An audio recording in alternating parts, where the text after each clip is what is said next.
Hi everyone, it's Kathleen. I'm here today working on my Dot a Day challenge hosted by Jerry Bellini. I have previous videos on my channel about dots or circles, and I am using feed sack Suffolk puffs that I have deconstructed to create circles with, because I don't know when else I'm going to be using my Suffolk puffs, because the colors that I have are something that I don't usually choose. So today's circle, I have stitched on it, and I have one more portion to stitch, and I'm going to actually show you how to stitch it. I have started off by using mine is an old sheet that I have torn up. You could use old pillowcase, cotton fabrics, old feed sack fabrics, whatever you have on hand. And I have used a full Suffolk puff, so my fabric is 6 inches across, and it's going to be quite large. So I started off by laying my feed sack fabric circle on top of my sheeting. And then I did a running stitch around the crease of the Suffolk puff. So my Suffolk puff would have been 3 inches. Oh, no, it wasn't that. This is the 3-inch mark. So I did it a little bit larger. Doesn't matter. And then after the running stitch, I did straight stitches. And I just came up on the edge using my wooden hoop as a guide as to how far to come out, as far as I could. And then I went down inside about 1/8 of an inch over top of the running stitch, all the way around. The yarn that I'm using, believe it or not, it's bison yarn, and it's made in Canada. Bison are buffalo. They used to roam here, but now they're Woodland National Park, we have provincial park, has bison there. People raise bison as well. I got this in a store in Banff. Can you believe the cost? OMG. This is the Precious. So I'm using the Precious. It's variegated sage green, taupe, tan, and a blue. So what I decided to do for my stitching, I liked this design. This book is by Sharon Bogan. I call her my stitch guru because she has left-handed and right-handed. First of all, there's a picture of the stitches. Then when you want to go and do a stitch like this one, you have the right-hand side, or if you're left-handed, the left-hand side, to show you how to create this. So she did it over a bead. She calls this a woven trellis stitch, but I don't know that stitch as a woven trellis stitch, because a trellis stitch, according to Sue Spargo in Creative Stitching, is worked in the round, and you tie knots. You create knots to fill up an area, a circle usually. I will be doing that future videos, but I wanted to do this. So to me, this stitch, it's a woven picot is what I call it, a woven picot, because there's 3 legs. Usually, this is Sue Spargo's book. Usually you put a pin or a needle in the center and you work with that. I thought, what a neat idea with just stitching them down. I've stitched down legs before and created this trellis stitch. So I'm going to do it with a button.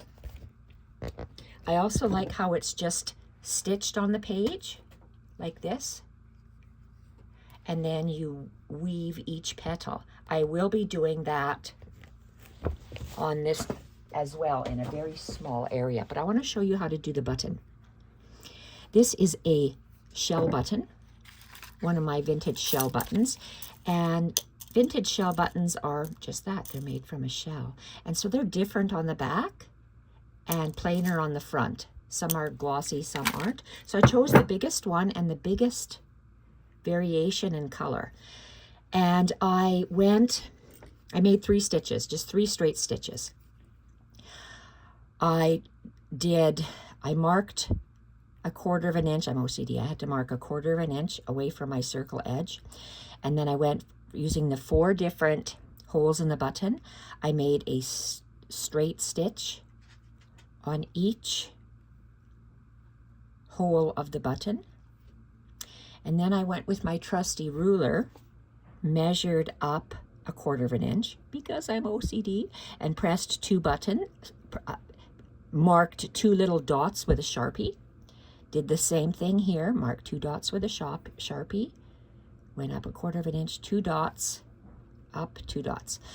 Okay, and the variegated thread I really like, and I am going to do this woven picot stitch in here. I don't know if I'm going to leave these 2 empty, plain, just to show how I created it. I probably will. So I am going to start. So on the back, that's what my stitching looks like on the back, and I'm not going to cover this. I'm going to leave I'm making a book and leaving those pages exposed in the back. So I'm going to weave this back and forth to create a woven area on that petal. So I'm going to come up from the back, and I'm going to come up in the center to just to the left of that center thread. I'm going to try to work fast. Let's see if I can go down so you can see a little closer. I wonder if I can actually work here. Maybe I can't work. Sorry, I have to lift you up. Okay, so what I'm going to do, come up in the center, just to the left of the center thread. I'm using the eye of my needle because it is blunt. I don't want to pierce the threads with the stabbing portion of your needle. So when I'm close, how am I going to say this? I'm going to weave through 2, and I'm going to start from the right hand to the left hand. So I'm going to pick up the outer 2 legs. So I'm weaving through 2. I'm pulling down my thread, and now that my needle is positioned right against the button, I'm going to hold it and then push my needle through and pull my thread. I turn it around, and now I'm just going to go through the center one. Push up right against the button, squeeze, and pull.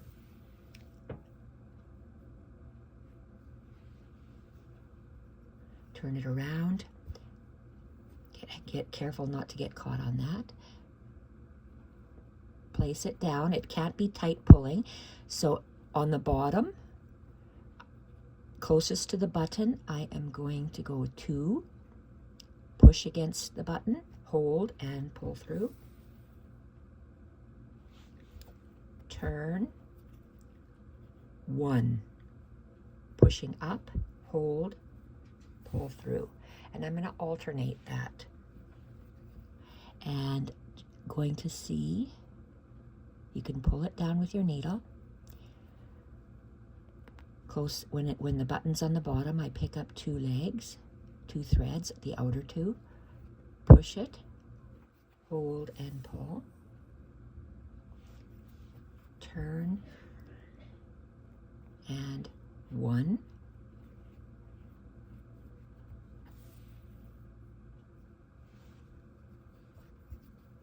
that one was pulled too much, so you just have to maneuver it a little.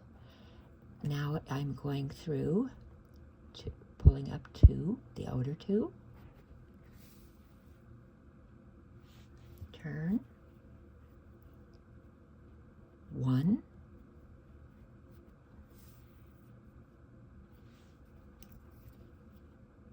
2,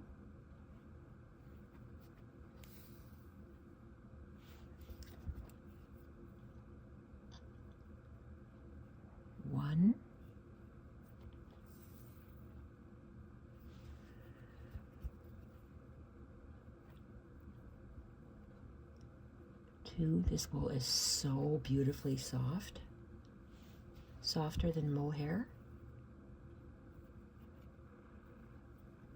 1.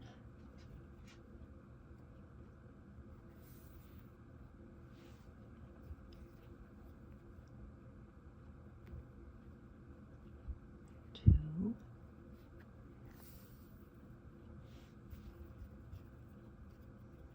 1.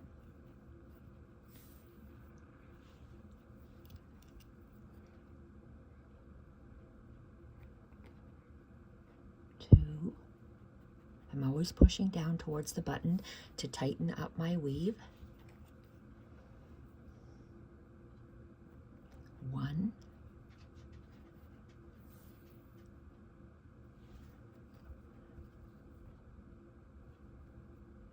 2. You'll get a nicer result if you pinch that slightly when you pull it. And if you have to adjust the threads, just adjust them, because there's such a big space, it will move. 1.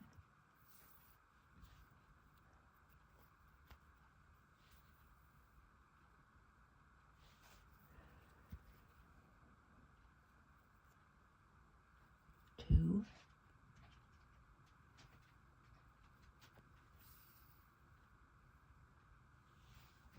'I'm going to pull some of this thread.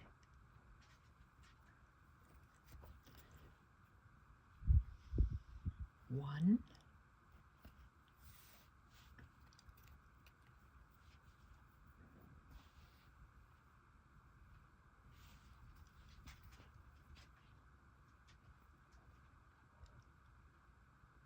2. And you want your weave quite snug, but not tight. 1. And you notice how I staggered mine. They don't have to be staggered. They could be staggered a little bit less. When I do the flower, I might do a flower up here, a small little flower.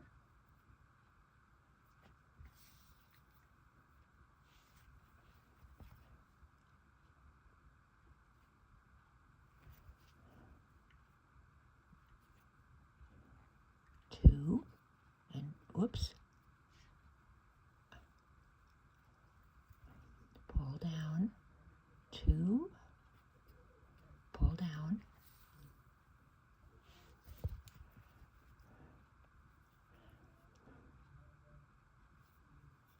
1.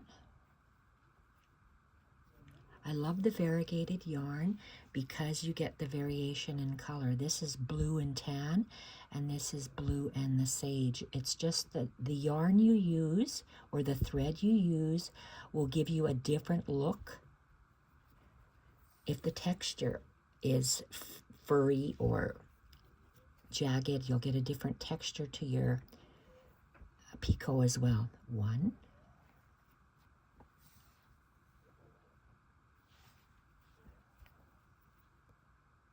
2. See, I didn't pull it hard enough, so you just pull it slightly. Pull down. I'm getting close. Still a couple more rows yet.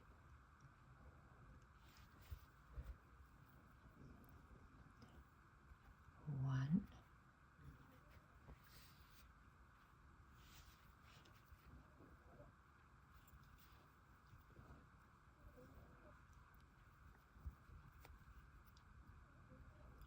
2.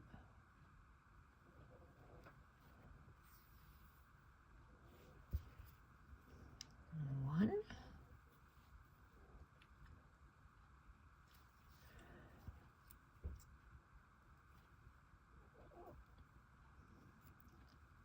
I'm going to pull this down slightly, do one more with the two outer edges.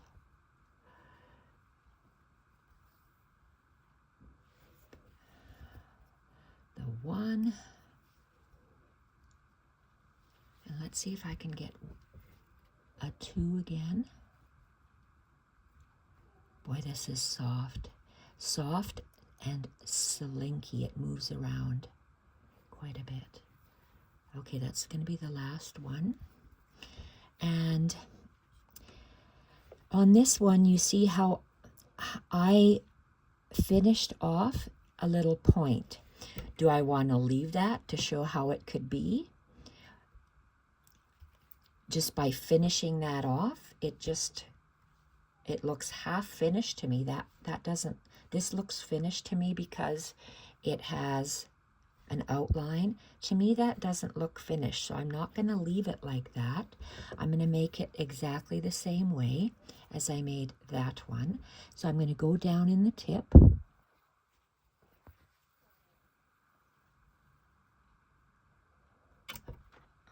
my hand let go. And then I'm going to come up in the same spot, in the same hole. And then I'm going to go down in the tip in the same hole. There. I'm going to tie a knot because I want it to stay put. And that's how you finish that off. If I wanted to do to me, my favorite flowers are hydrangeas. To me, that looks like a hydrangea. So I am going to do a little circle. So I'm going to turn it that way so it's 12 o'clock, 6, 3, and 9. And I'm going to make that. Can I use, okay, this is the top because of that. I want to make, do I want to make one? I want to make one in here. And I'm going to use that circle as my base. So where,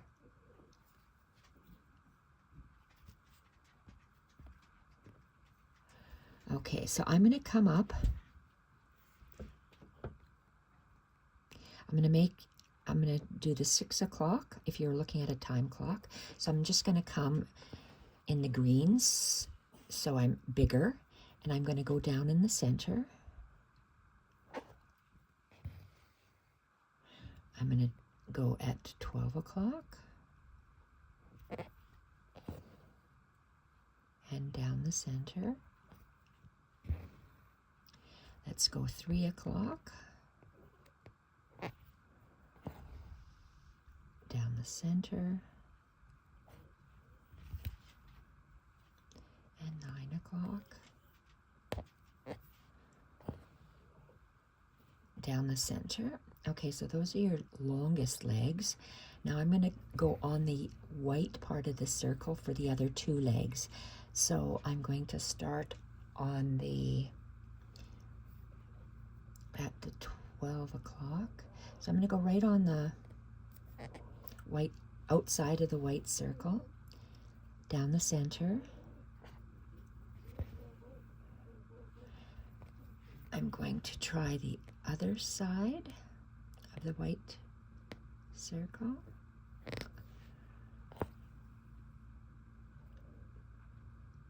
Down the center. I'm going to do the 6 o'clock, so I'm going to go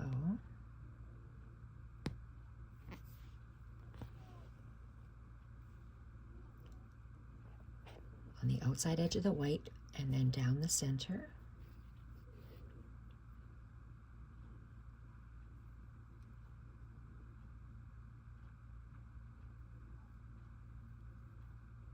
Okay, I can't do that. Come here. Jesus, my hands are just shaking. Okay. Do what you can while you can before your body gives way. Moral of the story. Okay, so what was I doing? 6 o'clock? Oh boy, I'm just shaking.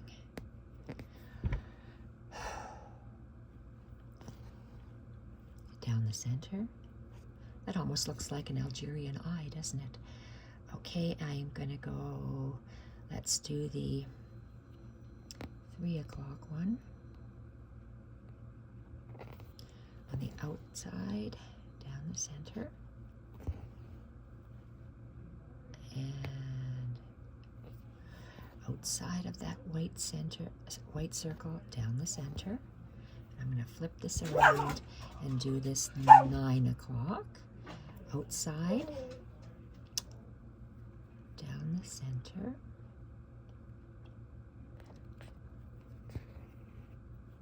and left, right side down the center, left side down the center, and we are here. I think I should have enough to do one leg.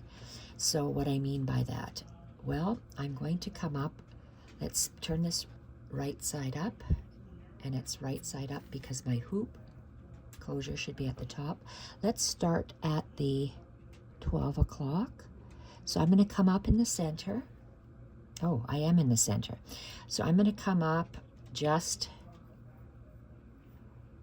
to the left of that center line, center thread. And now I am going to, do I have a, oh shoot, let's see if these are, I wonder if these were blunt needles. No, they're pokey. Oh, that's a blunt one. Oh, but you know what? It's too thick. I'm going to stick with the same needle. And let's unravel it by holding it upside down and letting your needle spin. Okay, right side up. I'm to the left of my center hole. And I'm using the eye of my needle, and I'm trying to go quickly. So I'm going to go take the outer 2 legs. So 2.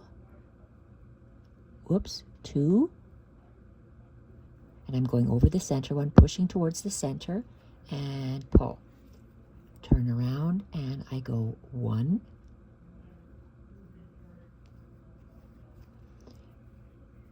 because this is a small area, I can just pull, but pull gently, and I don't have to fidget around with that weave. Now I'm going the outer 2. Make sure you go under it, not through the thread. 1,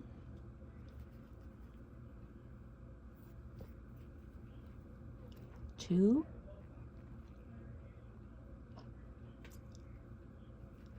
you saw how I was wiggling it to get the space. This is going to be a very tight flower. You might not see it. I should have, maybe on the next one, maybe I'll make another one larger so I can see for myself. Let's pull the thread down, try to get the 2 outer ones.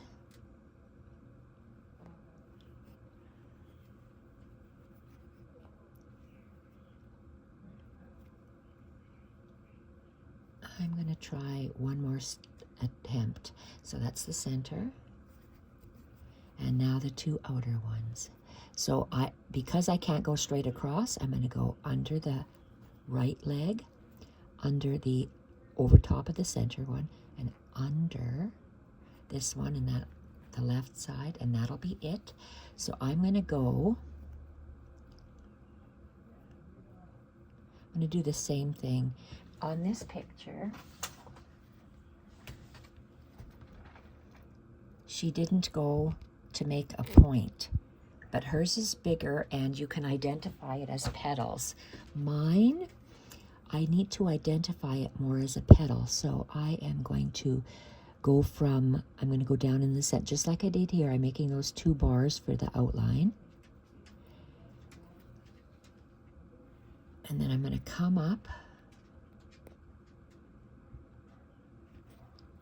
right at the end of that thread and go down at the point, and that'll make my first hydrangea petal. I'm going to do the opposite petal. I still have enough thread that I can come up to the left. I always come up to the left of my center thread, and then I'm going to be turning it around and weaving through the outer 2, and push towards the center, turn, and 1, push, turn. I should have counted how many times I went, it seems like I'm already full. 1. Okay, I'm going to have to do each leg separately, so that's the 2 outer legs. Center, center, and push.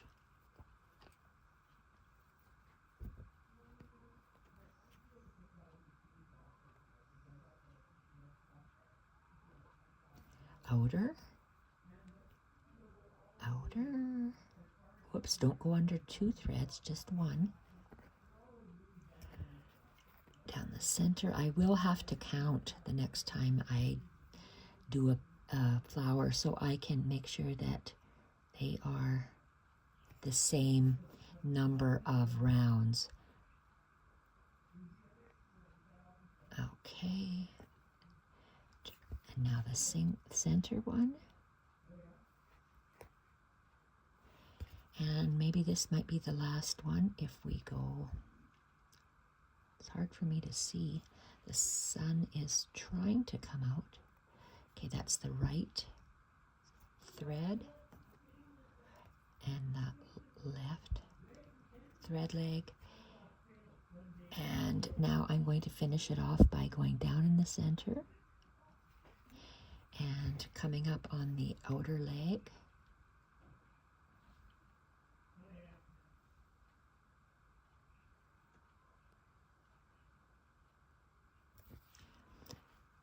And going down. So now I'd have to switch threads. You can just form it with your finger. That's kind of hard to see because it's so small, but let's tie that off and let's get another piece of thread to do the other 2. Or should I leave it? Let me have a look. Sorry, what this looks like on the other side.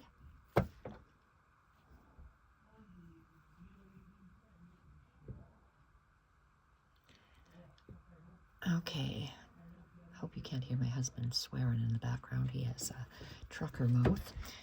He works. Okay, so let's go with the other one. So this is how you do it. And I'm going to do I want to do another one? I don't know. I just love that. I think that's beautiful. It will look different in a different thread. If you use pearl cotton or embroidery floss, it will look different. So I would like to do another one off screen, and I'm going to do all 4 like this.